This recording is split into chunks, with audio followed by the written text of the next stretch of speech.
I'm going to have a look at a couple of new titles from High Flying Dice Games, Kekionga and St. Clair's Folly. These are the first two entries in what I think is going to be a series of battles from a period in North American history, sometimes known as the Old Northwest War. It is the clash between the young United States of America and the native nations occupying the area north and west of the Ohio River. That's an obscure subject, to be sure, but as a resident of the area north and west of the Ohio River, it is of interest to me. Certainly, this conflict is one of the main reasons I live where I live. The designer and the man behind High Flying Dice Games actually published another title quite a while ago for Against the Odd magazine on the same subject, but a different style of game. It was also called A Dark and Bloody Ground, and this is more of a strategic level game covering the entire 5 years of the conflict. I kind of thought it would be interesting to sort of marry the two or three together, these tactical level games with the strategic level game. These titles are desktop published. I don't know if there are print and play versions available, maybe, but they are produced by the publisher, probably the designer himself, and arrive in these sort of report folders. The cover page, the map. This is the rule book, or kind of more of a pamphlet, really. You see it's very short. It has a system that applies to both titles and probably will apply to all titles in this series, and then some specific game rules covering the particular conflict and the forces involved. Now, desktop published, this is the counter sheet here. I was kind of sick of making my own counters, so I sprung for the mounted counters, though they cost a few extra pennies. I thought it was worth it. And I still need to cut them out, of course. They're not die cut or laser cut or anything, but they're on decent cardboard, so they'll make fine counters. Now I do like the graphics there. See, the native units are depicted by the face with the war paint, and then the American units have sort of a uniform feel to them, along with the particular leaders that were present, such as the native leaders, Little Turtle. I think Blue Jacket is optional in this game.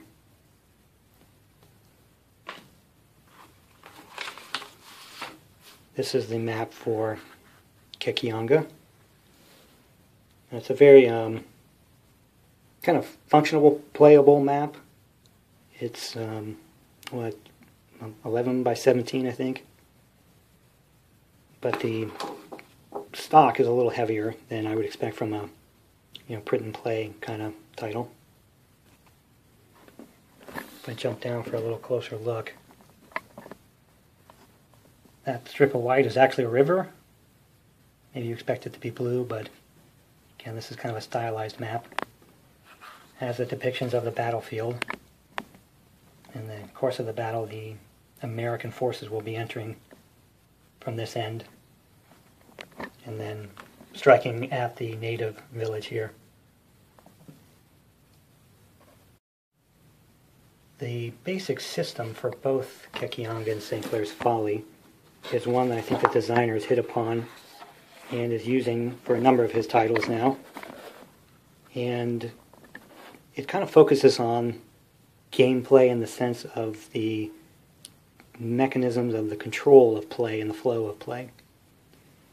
What he does is he divides the turns, and this particular game has 8 turns, into impulses, and each impulse will yield a number of activations for one of the players. And players will exchange, well, I guess impulses will be conducted, until something triggers the end of the turn, and then it advances to the next turn. So you'd have 8 turns, a variable number of impulses with a variable number of activations per impulse. Impulses are governed by a standard deck of cards. You take all of the black cards, not the face cards, divide them up, give them to the US player. Take all of the red cards, again, no face cards, give them to the native player. That might be a little on the nose. And then each of those little mini decks gets a single jack. And then essentially you're playing the old card game War. You shuffle your decks, each player draws a card, high card wins that impulse, and the value of the card equates to the number of activations that player can undertake. So it's very random. It keeps the flow kind of indeterminate, and that makes for fun gameplay. I'm not quite sure what it simulates in terms of history, but I don't think that's important for this style of game. The luck of the shuffle and the draw will determine whether or not there's a balance in terms of activations or number of impulses a player receives or not. I mean, there doesn't have to be. Obviously, you know the deck. If one player wins several impulses in a row, you know the cards left in the other player's deck are probably going to balance things out. But those 2 jacks. One jack and then the other jack will actually terminate the impulses for that turn. So there's not necessarily going to be a balance in terms of how many activations each side gets. And that makes for some interesting gameplay. You can't assume that you'll be able to respond in the turn to an opponent's moves, so you have to make sure that you're sort of circumspect in your own planning. I don't know why I keep saying jacks when it is the joker that is wild, right? So it's a joker that is present in each player's deck.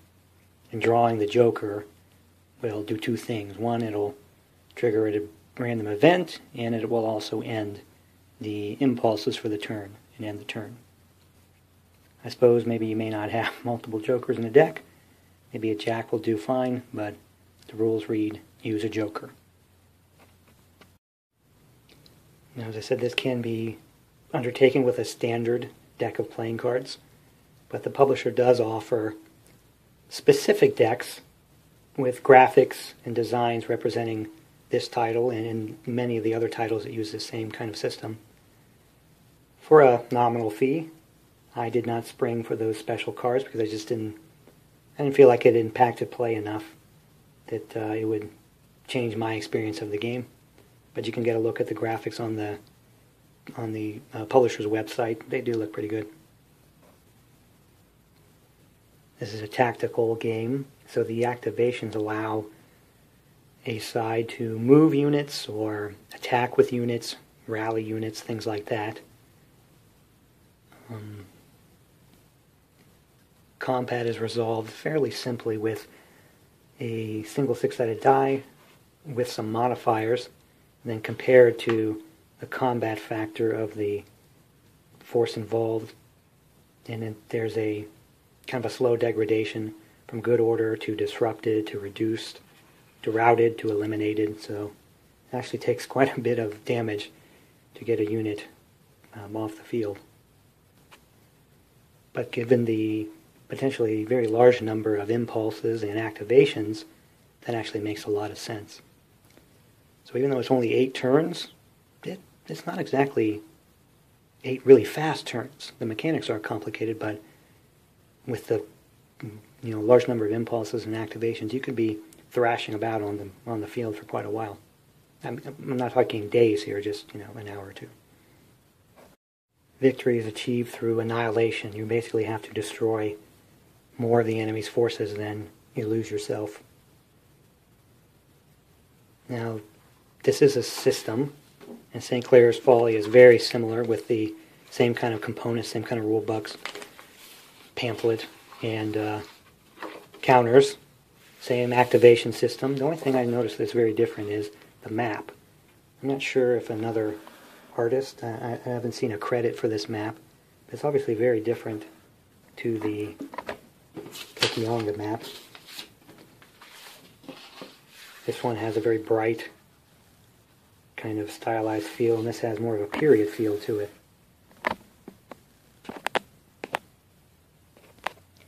The battle took place in November, so it kind of has a wintry feel to it. But the graphics are quite different, so that kind of drew my attention. I do think the counter artist must have been the same, because these are very much the same as the other game. I want to make up the counters and get the game set up, probably Kekionga, and take a look at some gameplay. Before I do that, I want to take a look at this other game, A Dark and Bloody Ground, from Against the Odds magazine. If you're familiar with Against the Odds, you know how this works. It's a magazine with historic articles and then a game. In this particular case, it's A Dark and Bloody Ground, covering this conflict for the, as it says, control of the old Northwest Territory.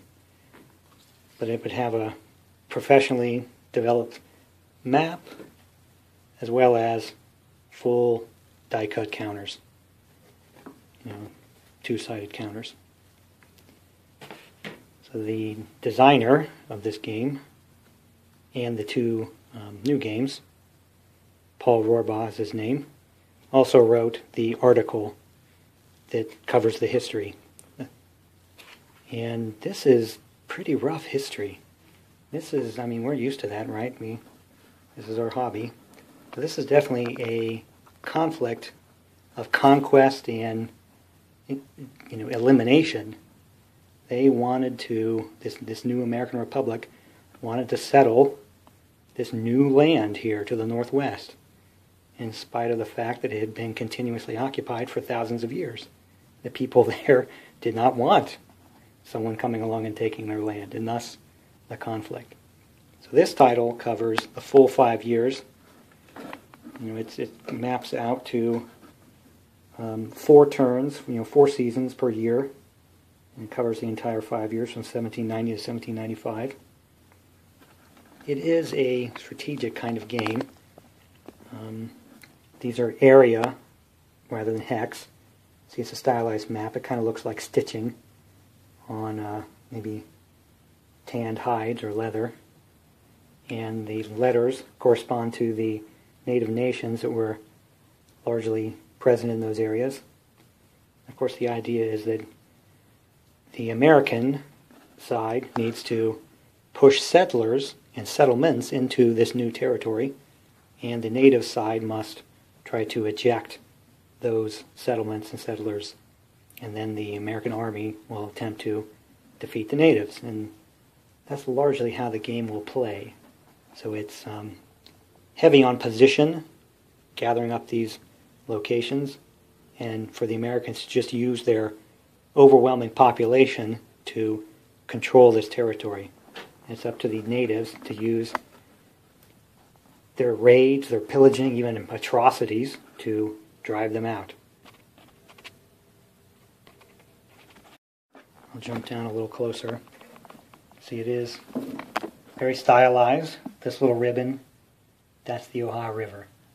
Not exactly a period-looking map, but one that's meant to be evocative of sort of the culture that is being invaded, I'd say. And it is a strategic level map with this area, but the game has tactical aspects to it as well. When the forces come into combat, they will actually perform tactical battles on one of 3 maps.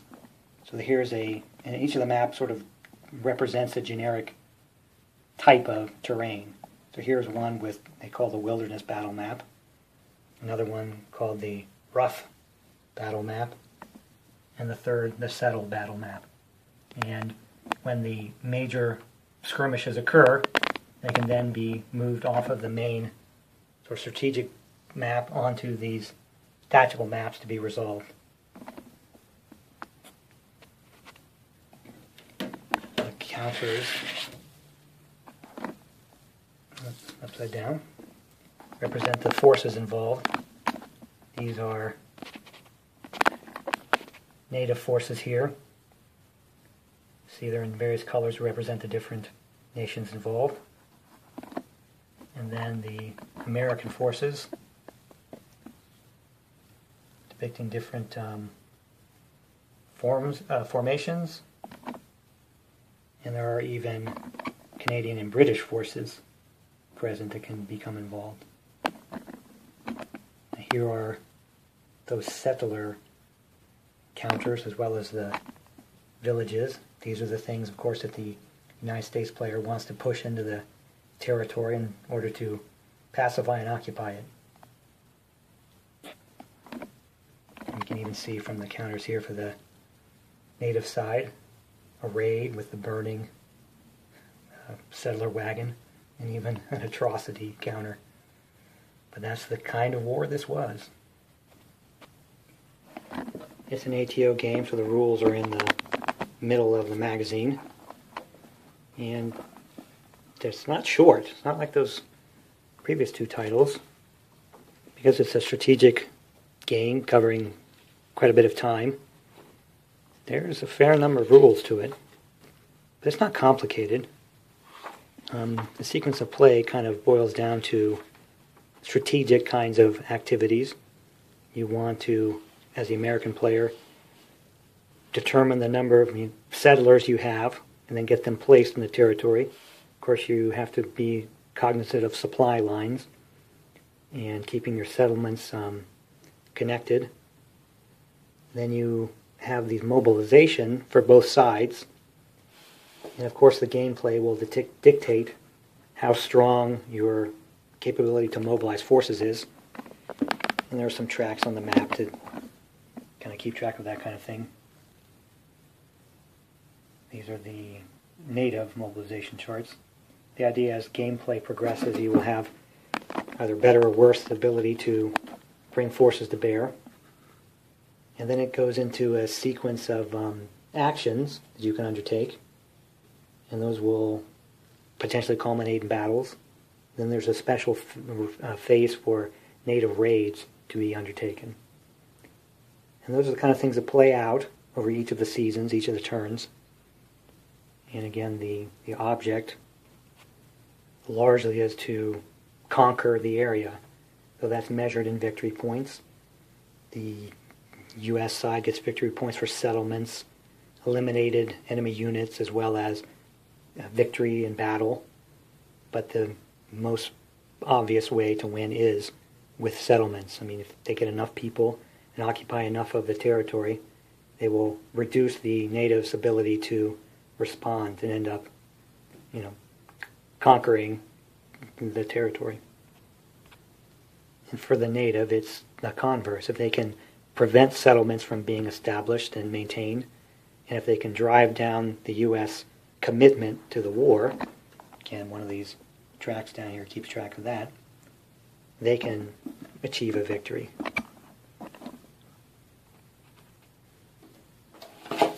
And there are several scenarios available. Obviously the big dog campaign game, but then there are some battle scenarios that allow you to cover several of the major